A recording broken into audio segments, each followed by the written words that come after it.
அனைத்து தமிழ் உள்ளங்களுக்கும் வணக்கம். இது உங்கள் முதலும் நீ முடிவும் நீ. நம்ம சேனல்ல கொடுக்குற ஒவ்வொரு பயனுள்ள வீடியோக்களும் நீங்க பார்க்கணும்னு நினைச்சீங்கன்னா, மறக்காம நம்ம சேனலை சப்ஸ்கிரைப் பண்ணி வச்சுக்கோங்க. உங்களோட சப்ஸ்கிரிப்ஷன் தான் எங்களை போன்ற யூடியூபர்ஸ்க்கு மிகப்பெரிய மோட்டிவேஷனா இருக்கும். உங்களுக்காக நல்ல நல்ல பயனுள்ள வீடியோக்களை தேர்ந்தெடுத்து போடுறதுக்கு வாங்க நம்ம இன்னைக்கு வீடியோக்குள்ள போகலாம்.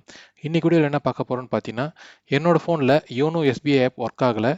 ஏன் அப்படின்ற டீட்டெயில்ஸ் இந்த வீடியோவில் பார்க்க போகிறோம். உங்கள் ஃபோனில் இருக்கிற யோனோ எஸ்பிஐ ஆப் ஓப்பன் ஆகுதா இல்லையா, அது ஏன் ஒர்க் ஆகலை, அதுக்கான ஃபிக்ஸ் என்ன அப்படின்ற ஃபுல் டீட்டெயில்ஸ் இந்த வீடியோவில் பார்க்க போகிறோம். வீடியோ ஸ்கிப் பண்ணாமல் பாருங்க, கண்டிப்பாக உங்களுக்கு ரொம்ப யூஸ்ஃபுல்லாக இருக்கும். நிறைய நண்பர்கள் பார்த்தீங்கன்னா யோனோ எஸ்பிஐ ஆப் நிறைய பேர் யூஸ் பண்ணிட்டு இருக்காங்க. அது மட்டும் இல்லாமல் எஸ்பிஐ பிரான்ச்சில் பார்த்தீங்கன்னா நிறைய கம்ப்ளைண்ட்ஸ் வந்துட்டு இருக்கு. என்னோட ஃபோனில் வந்து யோனோ எஸ்பிஐ ஆப் ஓப்பன் ஆகலை, அதனால பார்த்தீங்கன்னா நிறைய கம்ப்ளைண்ட்ஸ் போயிட்டு இருக்கு. அது மட்டும் இல்லாமல் கஸ்டமர் கேருக்கு பார்த்தீங்கன்னா நிறைய கம்ப்ளைண்ட்ஸ் போயிட்டு இருக்கு. இதை வந்து உங்க கூட ஷேர் பண்ணிக்கணும்னு நினைக்கிறேன். ஏன்னா என்னோட ஃபோனில் ஒர்க் ஆகலை. இப்போ நான் என்னோட ஃபோனை மாற்றி அந்த ஃபோனில் இப்போ யோனோ எஸ்பிஐ ஒர்க் ஆகுது. ஏன் அந்த ஃபோனில் ஒர்க் ஆகலை அப்படின்ற ஃபுல் டீட்டெயில்ஸ் பார்க்கலாம் வாங்க. அவங்களே அஃபிஷியலான ப்ளே ஸ்டோரில் சொல்லியிருக்காங்க.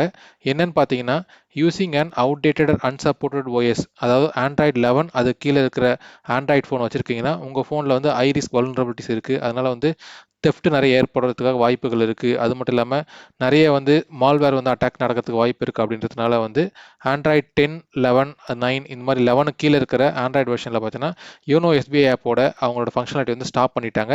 உங்களோட ஆண்ட்ராய்டு வெர்ஷன் 12 இருக்குன்னா மட்டும் தான் உங்களுக்கு ஒர்க் ஆகும். அது மட்டும் இல்லாமல் லிஸ்ட்டே ஆகும். இதுக்கு முன்னாடி நீங்கள் 11ல் ஒர்க் ஆகிட்டு இருந்திருக்கும், ஆனால் ஆப் பார்த்தீங்கன்னா ஒர்க் ஆகாது. இப்போ லாகின் பண்ண முடியாது.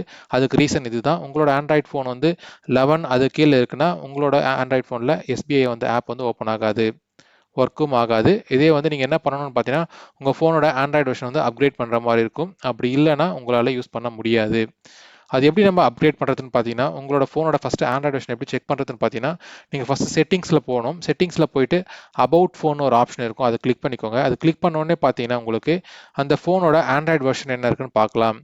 அந்த ஃபோனோட ஆண்ட்ராய்டு வெர்ஷன் 11 இருந்துச்சுன்னா உங்கள் ஃபோனுக்கு வந்து அப்கிரேட் பண்ணணும் 12க்கு. நீங்கள் 12க்கு அப்கிரேட் பண்ணிட்டீங்கன்னா உங்களுக்கு வந்து பார்த்தீங்கன்னா ஆண்ட்ராய்டு ஃபோனில் வந்து எஸ்பிஐயோட யோனோ ஆப் வந்து இன்ஸ்டால் பண்ணி ஒர்க் பண்ண முடியும். இதே 11, 10 இருக்குன்னா உங்களால் வந்து யோனோ ஆப் ஓப்பன் பண்ணவே முடியாது. அது மட்டும் இல்லாமல் 11, 10ல் பார்த்தீங்கன்னா அவங்களோட ஆப் வந்து டிஸ்பிளேவே பண்ண மாட்டாங்க. 12ல் மட்டும் தான் பார்த்தீங்கன்னா அவங்களோட யோனோ எஸ்பிஐ ஆப்போட ஆப் வந்து டிஸ்பிளே பண்ணுறாங்க. அதே மாதிரி தான் பார்த்தா யோனோ எஸ்பிஐ லைட் ஆப்னு ஒன்று இருக்குது. அது ரெண்டுமே பார்த்தீங்கன்னா 12 ஆண்ட்ராய்டு வெர்ஷனில் மட்டும் தான் டிஸ்பிளே பண்ணுறாங்க. 10, 11, 9 இதெல்லாம் பார்த்தீங்கன்னா டிஸ்பிளே பண்ண மாட்டாங்க. இதுதான் மெயின் ரீசன் உங்கள் ஃபோனில் வந்து ஓப்பன் ஆகாததுக்கு, ஒர்க் ஆகாததுக்கு மெயின் ரீசன் பார்த்தீங்கன்னா உங்கள் ஆண்ட்ராய்டோட வெர்ஷன் தான் வந்து ப்ராப்ளம். உங்கள் ஃபோனோட கம்பேட்டபிலிட்டி வந்து 12க்கு அப்கிரேட் பண்ண முடியுதுன்னா உங்கள் ஃபோனை வந்து அப்கிரேட் பண்ணிக்கோங்க 12 ஆண்ட்ராய்டு வெர்ஷனுக்கு. அதுக்கப்புறம் வந்து நீங்கள் யோனோ ஆப்பை இன்ஸ்டால் பண்ணி ஒர்க் பண்ண ஆரம்பிச்சுக்கோங்க. இது போன்ற பயனுள்ள வீடியோக்கள் நீங்கள் பார்க்கணும்னு நினச்சிங்கன்னா மறக்காமல் நம்ம சேனலை சப்ஸ்கிரைப் பண்ணிக்கோங்க. இந்த வீடியோ பிடிச்சிருந்தா மறக்காமல் நிறைய நம்பருக்கு ஷேர் பண்ணுங்கள்.